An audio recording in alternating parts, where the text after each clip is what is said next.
Okay, once we have our text in place and we have our photo where we want it to be, the next thing that we're going to do is now we're going to make this, we're going to put a, we're going to make the lettering as though they're holes in the white paper.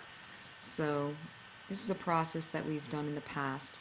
In order to do this, you're going to take, well, let's actually take the layer that has the author and the layer that has the quote. Let's join them together. You're going to get those both highlighted, so if you hold down the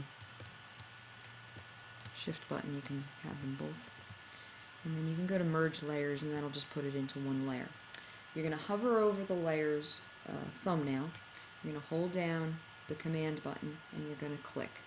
This allows you to select all of that lettering, and then all you do is you make sure you're on layer 1 on the blue, on that paper, the white paper. I'm calling it paper, it's just the white layer, and you hit delete.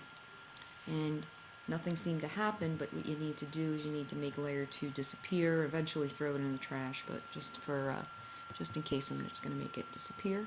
Hit the escape button, so you can see now the image is, you can kind of see through the letters, and you can see through to the actual image. That's why it's kind of nice when the letters are really close together and the letters are really thick. Then you got a lot of the picture coming through. Alright, so this could be a done project, but a couple of things that you can vary depending. You don't need to keep that page white. You don't need it to have a white background. If you hit Command U, make sure you're on layer 1. Go to the hue saturation. Now, the saturation's not going to change, the hue's not going to change because it's white. What you have to do first is you got to bring down the lightness so it becomes sort of like a gray. You can then start moving the hue around. If that doesn't work, it depends on your project. Hit Colorize, and that'll throw a color into it. Bring the lightness down, and then start dragging the hue. So it looks like Colorize is the way to go.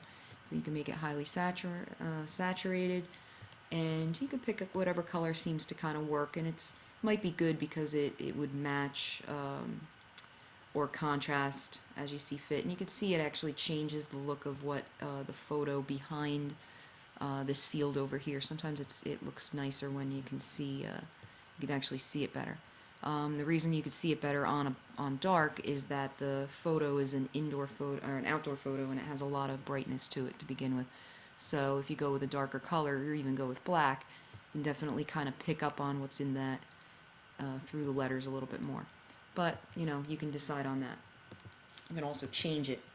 Another thing you can do is actually you can colorize the background. So again, I'm going to make sure I'm on the background layer. I'm going to hit hue saturation. I'm going to hit this button, Colorize, and you can move up the saturation, and you can just even have that a color if you'd like. Okay, so it's really just a matter of taste. Either way, it's going to be good. The one thing I'm going to tell you to do is to try to create it so you can see as best as possible what is inside the letters over here. Okay, so as I said before, it's better, I think, instead of having it white, it would probably be better, first of all, to have layer 1. Instead of using white, it might be better to use black or some sort of bright color. Okay? So have fun with this. I'm looking forward to seeing what you guys come up with, and I think it'll be great. Alright? That's it.